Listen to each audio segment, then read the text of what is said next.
Hi everyone, I'm Lisa and welcome to Lisa's Stamp Studio. If you were here with me last week, you know that I showed you a really cool technique on how to die cut your favorite framelits to make window sheet masks or templates for sponging.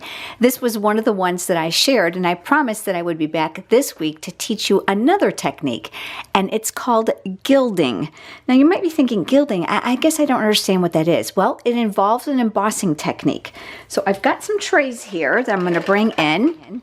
I'm using a coffee filter to catch the excess embossing powder so that I can put it back in the jar when I'm done.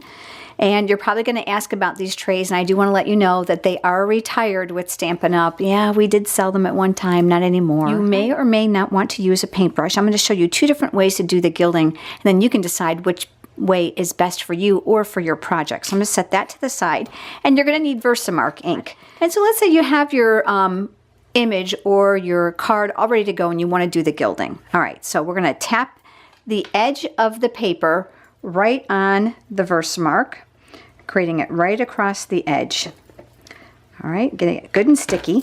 I'm going to dump out a trail of powder here inside the coffee filter, and then what I'm going to do is I'm going to dip the cardstock right inside that coffee filter. Now I know it might be kind of difficult to see, but I think you get the idea. All right, so I'm going to go back over this area here. I kind of missed it.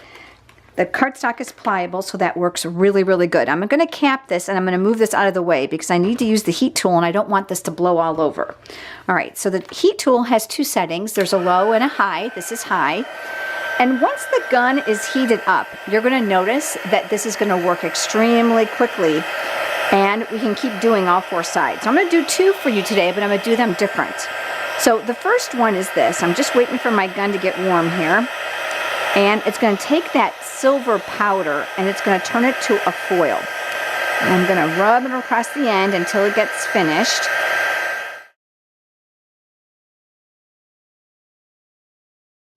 All right, can you tell? Can you see how it's got a little bit of a silver edge across here? Let me bring in a piece of black cardstock and see if you can see that better. Really beautiful in person, but I want to teach you one other way. So let's say you want it heavier, you need it thicker. So I took the Versamark pad, and this time I actually held the pad and I went across the edge like this by tapping, but I also did a little bit forward. So I'm going to have a little bit more embossing on the front end. Same thing, I went back inside my powder using what's in here, placing and tapping. Now, here's where your paintbrush comes in. If you have an area that's too deep and you want to kind of scrape some of it off, you can do that really easily with your paintbrush. And you're going to see on my sample how I've got some really deep areas and some really light areas. All right. Also notice there's no use of the embossing buddy here. We are looking for that stray, thick, embossed look. Okay, so I'm going to move you in a little bit closer and back with the heat tool. The gun is nice and warm now, so this should heat up a lot faster. And now you can see how this edge is a little heavier than this edge. And let me show you my completed card. So that exact same project we did last week's video teaching you how to do the masking, I actually turned in the card. Do you see how thick my gilding is right here? I actually just did more Versamark to the front.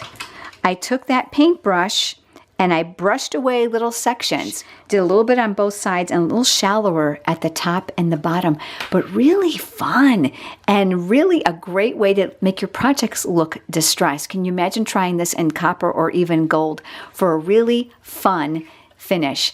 I hope that you've enjoyed today's quick tip. Thanks for being here with me, everyone. I look forward to seeing you next time. Have a great day.